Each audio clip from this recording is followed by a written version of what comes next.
আমি যদি আমার মাকে জিজ্ঞেস করতাম যে আপনি কি চান আপনার সাথে যে অবিচার অন্যায় হয়েছে তার প্রতিশোধ আমি নেই, কারণ সেই প্রতিশোধ নেবার ক্ষমতা আল্লাহ রাব্বুল আলামিন আমাকে দিয়েছেন। আমি যদি এই মুহূর্তে আমার মাকে যদি জিজ্ঞেস করতে পারতাম, মা, গত 17 বছর আপনার উপরে যে মানসিক এবং শারীরিক নির্যাতন হয়েছে, আপনি কি চান আমি তার প্রতিশোধ নেই? কারণ সেই এক মিনিট আগে এখন আমাকে কথা বলতে দিতে হবে। 1 মিনিট আমার কথা শুনতে হবে, আপনাদের কথা আমি শুনেছি। আমি যদি আমার মাকে জিজ্ঞেস করতাম যে আপনি কি চান আপনার সাথে যে অবিচার অন্যায় হয়েছে তার প্রতিশোধ আমি নেই, কারণ সেই প্রতিশোধ নেবার ক্ষমতা আল্লাহ রাব্বুল আলামিন আমাকে দিয়েছেন। আমার মায়ের সন্তান হিসাবে আমি নিশ্চিত আমার মা আমাকে বলতেন, তোমার দায়িত্ব দেশের সকলকে ঐক্যবদ্ধ করে সামনে এগিয়ে যাওয়া, দেশকে সামনে নিয়ে যাওয়া। আমি যদি আমার ভাইটিকে জিজ্ঞেস করতে পারতাম যে তুমি কি চাও তোমার সাথে যে অন্যায় যে অবিচার হয়েছে, যেভাবে তোমাকে মৃত্যুর মুখে ঠেলে দেওয়া হয়েছে, যারা এর জন্য দায়ী তাদের বিরুদ্ধে আমি প্রতিশোধ নেই, কারণ সেই ক্ষমতা আল্লাহ আমাকে এখন দিয়েছেন। আমি নিশ্চিত দুভাই আমরা একসাথে বড় হয়েছি, তাকে আমি চিনি, তাকে আমি জানি, একই রক্ত আমাদের শরীরে প্রবাহিত। আমার ভাইটিও সেই একই উত্তর দিত, যে উত্তরটি আমার মা আমাকে দিতেন। প্রিয় ভাই বোনেরা, আমি 17 বছর আগে যখন এই দেশ ছেড়ে চলে যেতে বাধ্য হয়েছিলাম, আমি কি অবস্থায় গেছিলাম সেই বিবরণে আমি যেতে চাই না। তবে যখন আমি চলে যাই তখন আমার বহু সহকর্মীকে আমি দেখে গিয়েছিলাম। 17 বছর পরে যখন দেশে ফিরে আসার সৌভাগ্য হয়েছে, আমি ফিরে এসে আমার অনেক সহকর্মীকে পাইনি।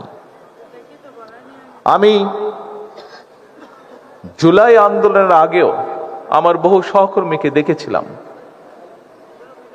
ছাত্রদল সহ, আমার বিএনপি সহ আমার দলের বহু নেতাকর্মী, বহু সহকর্মীকে দেখেছিলাম, যাদেরকে 5ই আগস্টের পরে আমি আর পাইনি, কারণ তারা পৃথিবীতে নেই।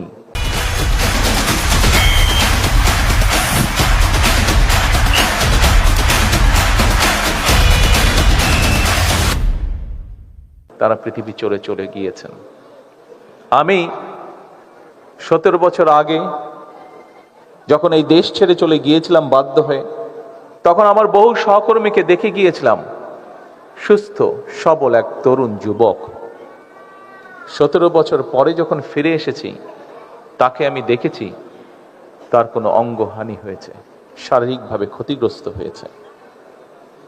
একই ঘটনা ঘটেছে 5ই আগস্টের আগে এবং পরে। প্রিয় সকল উপস্থিতিবৃন্দ, জুলাই শহীদ পরিবারের সদস্যবৃন্দ, জুলাই যোদ্ধাবৃন্দ, স্বৈরাচার বিরোধী আন্দোলনের সকল যোদ্ধাবৃন্দ যারা এখানে উপস্থিত আছেন, দেখুন, আপনি যখন স্বৈরাচারের বিরুদ্ধে জুলাই আন্দোলনের আগে বিগত 1 যুগে এবং জুলাই আন্দোলনের সময় মাঠে নেমেছিলেন, আপনার উদ্দেশ্য, লক্ষ্য কি ছিল? আপনার উদ্দেশ্য ছিল এই দেশ, এই দেশের জনগণ, এই দেশের মাটি, এই দেশকে এমন একটি দেশে রূপান্তর করা যেখানে মানুষ তার অধিকার, তার যোগ্যতা সবকিছু নিয়ে সম্মানের সঙ্গে বেঁচে থাকবে। It's amazing, meticulously designed thing. It's not just suddenly came, it's not like that. Very well designed. 2024 সালের জুলাই সন্ত্রাসের আগে 2016 সালেও বাংলাদেশে এক ভয়ঙ্কর জুলাই এসেছিল হোলি আর্টিজানে 30 জন মানুষকে হত্যার ভেতর দিয়ে, যাদের মধ্যে 20 জন ছিলেন বিদেশি নাগরিক। আপনার কি মনে হয় হোলি আর্টিজানের সন্ত্রাসীরা কি চেয়েছিল? একটি জঙ্গিবাদী শাসন ব্যবস্থা, তাই তো? নাকি সিরিয়ার আইসিসের মতো শাসন ব্যবস্থা হোক বাংলাদেশে, সেটাই কি চায়নি তারা? আর সালের জুলাই সন্ত্রাসীরা কি চেয়েছে? তারা কি গণতান্ত্রিক সেকুলার বাংলাদেশ চেয়েছে? মুক্তিযুদ্ধের ভিত্তিতে অর্জিত বাংলাদেশকে অক্ষুণ্ণ রাখতে চেয়েছে? চায়নি। হোলি আর্টিজানের সন্ত্রাসীরা চেয়েছে সিরিয়ার মতো বাংলাদেশ।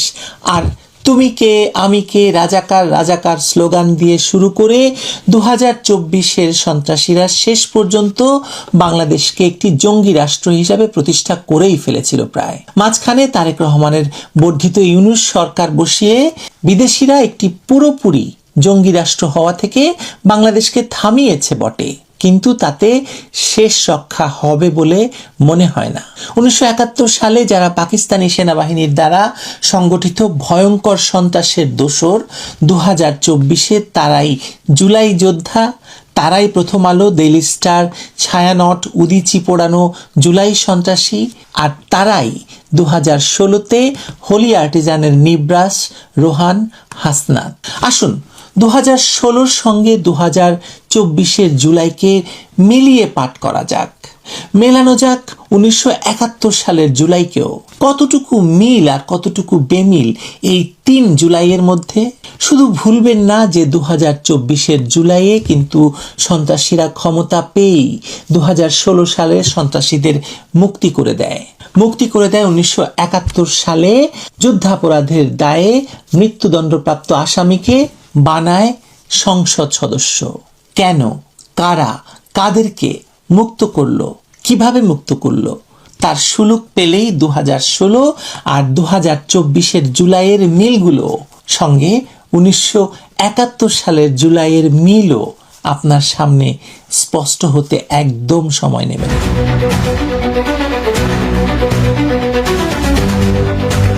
2016 সালের 1 জুলাই রাত 9:40 ঢাকার অভিজাত গুলশানের 79 নম্বর সড়কে হোলি আর্টিজান বেকারিতে 5 সশস্ত্র জঙ্গি প্রবেশ করে। তাদের হাতে ছিল ক্রুড বোমা, চাপাতি, পিস্তল। তারা কয়েক ডজন মানুষকে জিম্মি করে, তারপর শুরু করে নির্মম হত্যাযজ্ঞ। নিহতদের মধ্যে 9 জন ইতালির, 7 জন জাপানের, 1 জন ভারতের, 3 জন বাংলাদেশের নাগরিক। পুলিশের 2 কর্মকর্তা ঘটনাস্থলে ছুটে গিয়ে শহীদ হয়েছিলেন। হামলার দায় স্বীকার করল ইসলামিক স্টেট। হামলার পরিকল্পনাকারী প্রধান সমন্বয়কারী ছিল বাংলাদেশি বংশোদ্ভূত কানাডীয় নাগরিক তামিম চৌধুরী, যিনি 2013 সালে বাংলাদেশে ফিরে এসে হামলার পরিকল্পনা শুরু করেছিলেন। আর মাঠে সরাসরি নেতৃত্ব দিয়েছিল রোহান ইমতিয়াজ, নিবরাস ইসলাম। এরা কারা? এরা ইংরেজি মিডিয়ামে পড়া সচ্ছল পরিবারের সন্তান, বেসরকারি বিশ্ববিদ্যালয়ের শিক্ষার্থী, বাইরে থেকে যাদের কোনোভাবেই জঙ্গি মনে হওয়ার কথা নয়, অথচ ভেতরে ভেতরে তারা জ্বলছিল রাজাকারের উত্তরসূরির ঠেলে দেওয়া বা উত্তরসূরির শেখানো ঘৃণায়, জাকির নায়েকের বিষ মতাদর্শে লালিত হয়ে। এই হামলার আগে 1.5 বছরে দেশে উগ্রগোষ্ঠী সংশ্লিষ্ট অন্তত 27টি হামলা এবং হত্যার ঘটনা ঘটে, যাতে নিহত হয় 28 জন মানুষ। ব্লগার, লেখক, প্রকাশক, শিয়া সম্প্রদায়, হিন্দু পুরোহিত, বিদেশি নাগরিক সবাই ছিল তাদের টার্গেট। এবার আসুন 2024-এ তথাকথিত জুলাই আন্দোলনে কারা রাস্তায় নেমেছিল। একদিকে বিশেষ পোশাক পরা চরম উগ্রপন্থী, অন্যদিকে পশ্চিমা পোশাকের ইংরেজি মিডিয়ামের ছাত্রছাত্রী, বামপন্থী সংগঠনের নেতাকর্মী, কওমি মাদ্রাসা থেকে পড়ে আসা, ঢাকা বিশ্ববিদ্যালয়ে চান্স পাওয়া সেই সব হাসনাত, সার্জিস, মাহফুজ আলমরা সবাই কাঁধে কাঁধ মিলিয়ে তুমি কে, আমি কে, রাজাকার রাজাকার স্লোগান দিচ্ছে। পোশাকে ফারাক, ধর্মাচরণে ফারাক, রাজনীতিতে ফারাক, কিন্তু একটা জায়গায় এদের সবার মিল, তা হলো রাজাকারের আদর্শের প্রতি টান। 2016 সালের হোলি আর্টিজানের জঙ্গিরা যেমন বাইরে থেকে সাধারণ শিক্ষার্থী, ভেতরে থেকে আইএসের সৈনিক ছিল, ঠিক তেমনি 2024-এর জুলাই সন্ত্রাসীরাও বাইরে থেকে বৈষম্য বিরোধী আন্দোলনকারী, কিন্তু ভেতর থেকে মুক্তিযুদ্ধ এবং বাংলাদেশ বিরোধী শক্তির হাতিয়ার। কিন্তু 2024-এর জুলাই সন্ত্রাসে হোলি আর্টিজানের চেয়ে একটি অতিরিক্ত বিভীষিকার মাত্রা ছিল। 7.62 মিলিমিটার স্নাইপার রাইফেল। জুলাই সন্ত্রাসের সময় দক্ষ স্নাইপার দিয়ে ছাদ থেকে সাধারণ জনগণকে গুলি করে হত্যার ভিডিও বাংলাদেশের মানুষ নিজেরাই ছড়িয়ে দিয়েছে। যদিও বিবিসি, সিএনএন, আল জাজিরা একটি ফ্রেমও দেখায়নি এসবের। সেই স্নাইপারের গুলিতে লাশের সংখ্যা বাড়িয়ে সাধারণ মানুষকে শেখ হাসিনা সরকারের বিরুদ্ধে খেপিয়ে তোলা হয়েছিল পরিকল্পিতভাবে। একসাথে কাজ করেছি, কিছুদিন আগেও আমার থানায় ছিল, সে আজকে নেই। আসলে আমাদের পুরো পরিবার, আমার পুরো পুলিশ সদস্য, আমরা সত্যিকারের ট্রমাটাইজ। ফায়ারিং এ কম লাগছে, সিভিলিয়ান ড্রেসে হাতে 7.62 আপনার নিয়ে গেছেন, 7.62 মানে 7.62 রাইফেল। এখন ইনভেস্টিগেশন, ম্যাসিভ ইনভেস্টিগেশন দরকার। যদি মেট্রো রেলে আগুন না দেওয়া হতো, যদি পুলিশদেরকে না মারা হতো, তাহলে বিপ্লবটা তো সহজেই অর্জিত হতো নাকি ফ্যাসিবাদের পতন নিশ্চিত করা যেত। হোলি আর্টিজানে জঙ্গিরা প্রকাশ্যে হত্যা করেছিল আর জুলাই সন্ত্রাসীরা লুকিয়ে মানুষ মেরে দোষ চাপিয়েছিল সরকারের ঘাড়ে। লুকিয়েই বা বলছি কেন, তারা পুলিশ মেরে ঝুলিয়ে রেখেছে, প্রেগনেন্ট পুলিশ, নারী পুলিশকে তারা পুড়িয়ে মেরেছে। নৃশংসতার ধরন আলাদা, কিন্তু আবার মিলও আছে, আর উদ্দেশ্য তো সম্পূর্ণই একই। এই 2 জুলাইয়ের সংযোগের সবচেয়ে নির্মম প্রমাণটি হলো পুলিশের প্রতি আচরণ। হোলি আর্টিজানে যখন জঙ্গিরা হামলা করলো, পুলিশ প্রথমেই সাহসিকতার সাথে এগিয়ে গেল। গুলশানের অ্যাসিস্ট্যান্ট কমিশনার রবিউল করিম এবং বনানী থানার ওসি সালাউদ্দিন খান জঙ্গিদের গ্রেনেড এবং গুলির মুখে শহীদ হলেন। আর সেনাবাহিনী তারা সময়ক্ষেপণ করলো, সাংবাদিক সম্মেলন করলো, পরিকল্পনাহীনভাবে বসে রইল। হোলি আর্টিজানে জঙ্গি দমনে পুলিশের সাহসিকতার স্মারক হিসাবে যে ভাস্কর্য নির্মিত হয়েছিল, 2024-এর জুলাই সন্ত্রাসীরা ক্ষমতা পেয়ে সেটি আক্রোশে গুড়িয়ে দিয়েছে। কেন? কারণ পুলিশের প্রতি এই 2 জুলাইয়ের সন্ত্রাসীদের ঘৃণা একই শিকড় থেকে উচ্চারিত। 2024-এর জুলাইয়ে পুলিশকে হত্যা করে লাশ ওভারব্রিজে ঝুলিয়ে রাখা হয়েছে, আর সেনাবাহিনী ঠিক 2016 সালের মতোই নির্লিপ্ত দর্শক হয়ে বসে থেকেছে 2024-এও। পুলিশের প্রতি এই 2 জুলাইয়ের ঘৃণা মূলত মুক্তিযুদ্ধের রাষ্ট্র ব্যবস্থার প্রতি ঘৃণারই প্রকাশ। মুক্তিযুদ্ধে রাজারবাগ পুলিশ লাইনে শয়ে শয়ে পুলিশ হত্যা করেছিল পাকিস্তানি সামরিক বাহিনী, কারণ তারা রিভল্ট করেছিল। এই প্রসঙ্গে একটি অত্যন্ত গুরুত্বপূর্ণ সাক্ষ্য সামনে আনা দরকার। প্রথম আলোর সম্পাদক মতিউর রহমান ডয়েচে ভেলেকে সম্প্রতি দেওয়া এক সাক্ষাৎকারে স্বীকার করেছেন যে 2024-এর জুলাইয়ে প্রথম আলো এবং ডেইলি স্টারে যারা আগুন দিতে এসেছিল তারা সরকারের অংশ ছিল।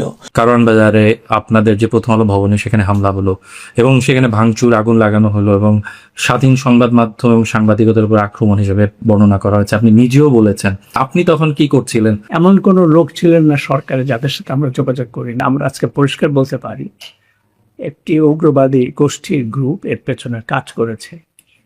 তাদের অবস্থান সরকারের ভেতরে ছিল, সরকারের বাইরে ছিল, দেশের বাইরে উগ্রবাদী গোষ্ঠীর কাজ এটা ছিল। এ বিষয়ে কোনো সন্দেহ করার কোনো কারণ নেই। তিনি নিজে 3 বাহিনীর প্রধান, পুলিশ প্রধান সহ সকলকে ফোন করে সাহায্য চেয়েছিলেন, কিন্তু কেউ সাড়া দেয়নি।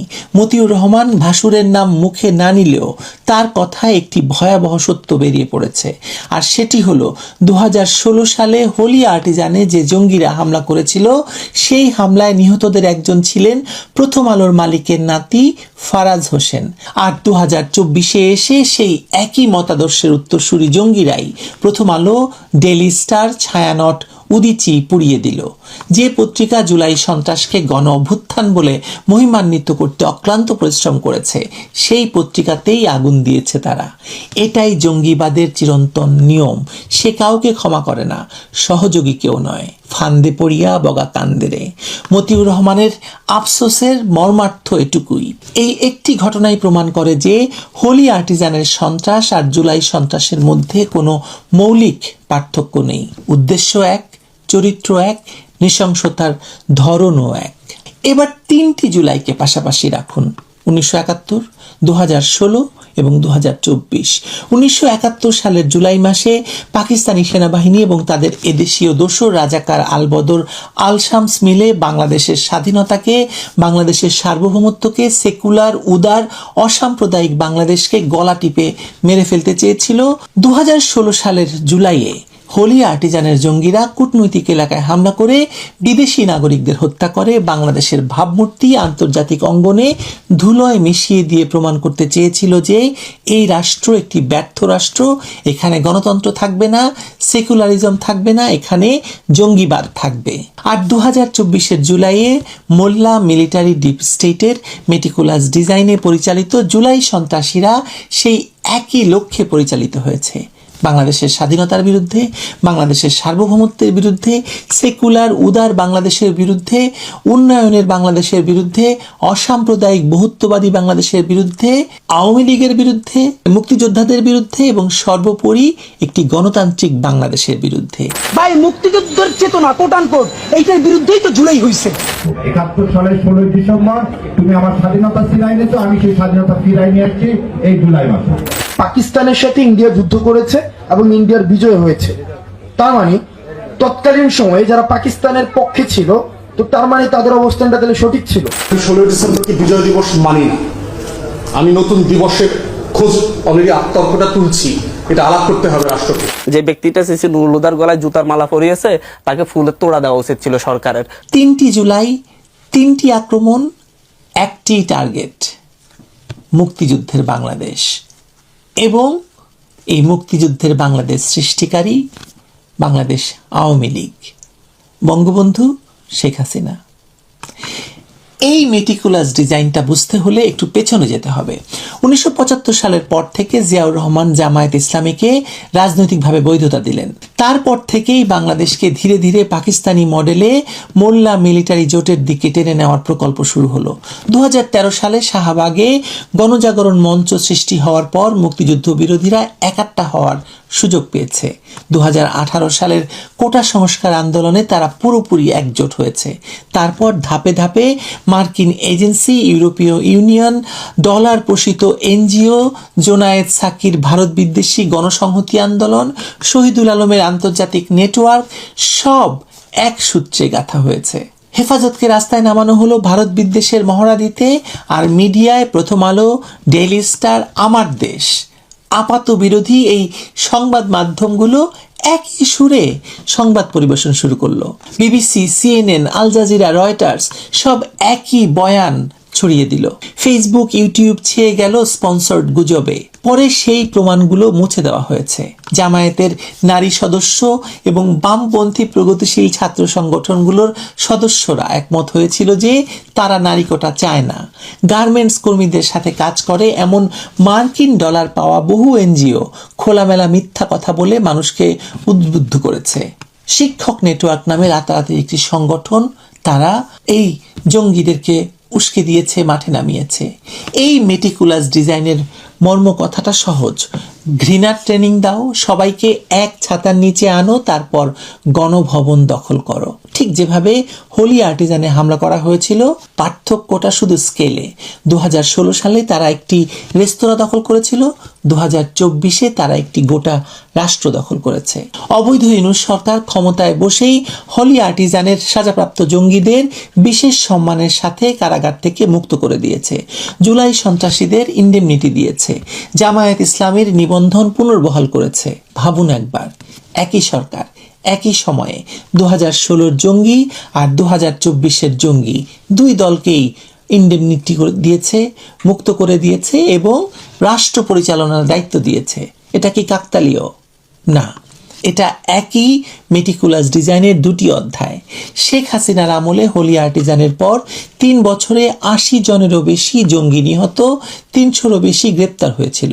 আনসার আল ইসলাম, জামায়াতুল আনসার, ফিল হিন্দাল সার্কিয়া, এই সংগঠনগুলোর নেটওয়ার্ক বিধ্বস্ত হয়েছিল। আর আজ সেই সাজাপ্রাপ্ত জঙ্গিরা মুক্ত। ছায়ানট পুড়িয়েছে যারা, উদীচী ভেঙেছে যারা, বঙ্গবন্ধুর ভাস্কর্য গুড়িয়েছে যারা, 32 ভেঙেছে যারা, তারা রাষ্ট্রের পৃষ্ঠপোষকতায় বুক ফুলিয়ে হাঁটছে। এখন গুলশানের যেখানে হোলি আর্টিজান ছিল সেখানে উঠেছে বহুতল আবাসিক ভবন। বাইরে থেকে দেখলে বোঝার উপায় নেই কি ভয়াবহতা ঘটেছিল এখানে, ঠিক যেমন বাইরে থেকে দেখলে বোঝার উপায় নেই 2024 জুলাই সন্ত্রাসের আসল চেহারা, যদিও উন্মুক্ত হতে শুরু করেছে মাত্র। কিন্তু এখানেই শেষ নয়। সবচেয়ে চাঞ্চল্যকর এবং শিওরে ওঠার মতো তথ্যটি হলো হোলি আর্টিজান হামলায় সাজাপ্রাপ্ত একজন জঙ্গি 2024-এর জুলাই সন্ত্রাসে অংশ নিয়েছে এবং সে অবৈধ ইউনূস সরকারের তথাকথিত জুলাই শহীদদের তালিকায় স্থান পেয়েছে। একবার ভাবুন, 2016 সালে যে মানুষটি নিরীহ বিদেশি নাগরিকদের হত্যার অপরাধে আদালতে দণ্ডিত হয়েছিল, সে 2024 সালে এসে শহীদ হিসাবে রাষ্ট্রীয় স্বীকৃতি পেয়েছে।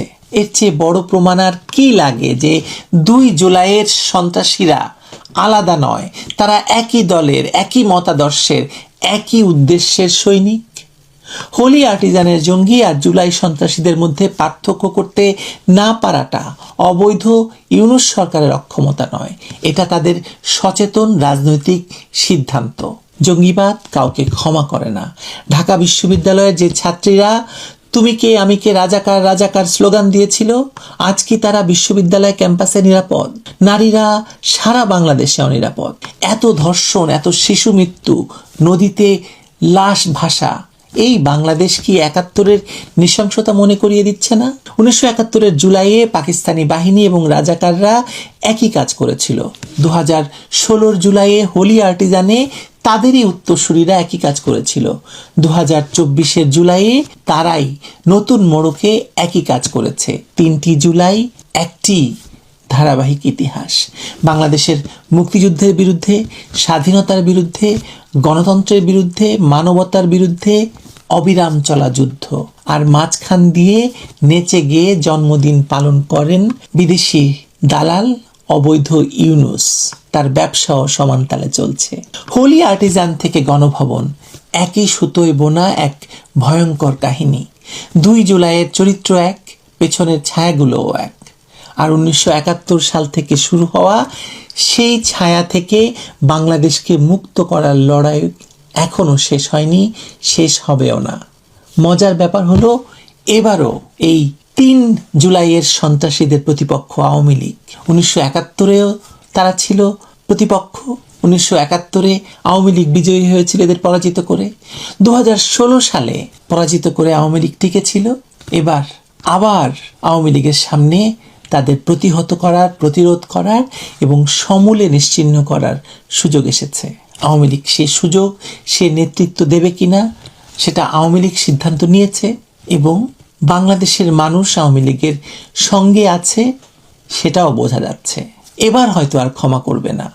সে 71-এর জুলাইয়ের রাজাকার হোক, 2016 সালের জঙ্গি হোক, আর 2024 সালের জুলাই সন্ত্রাসী এবং তাদের সহযোগীরা হোক। ভালো থাকবেন সবাই।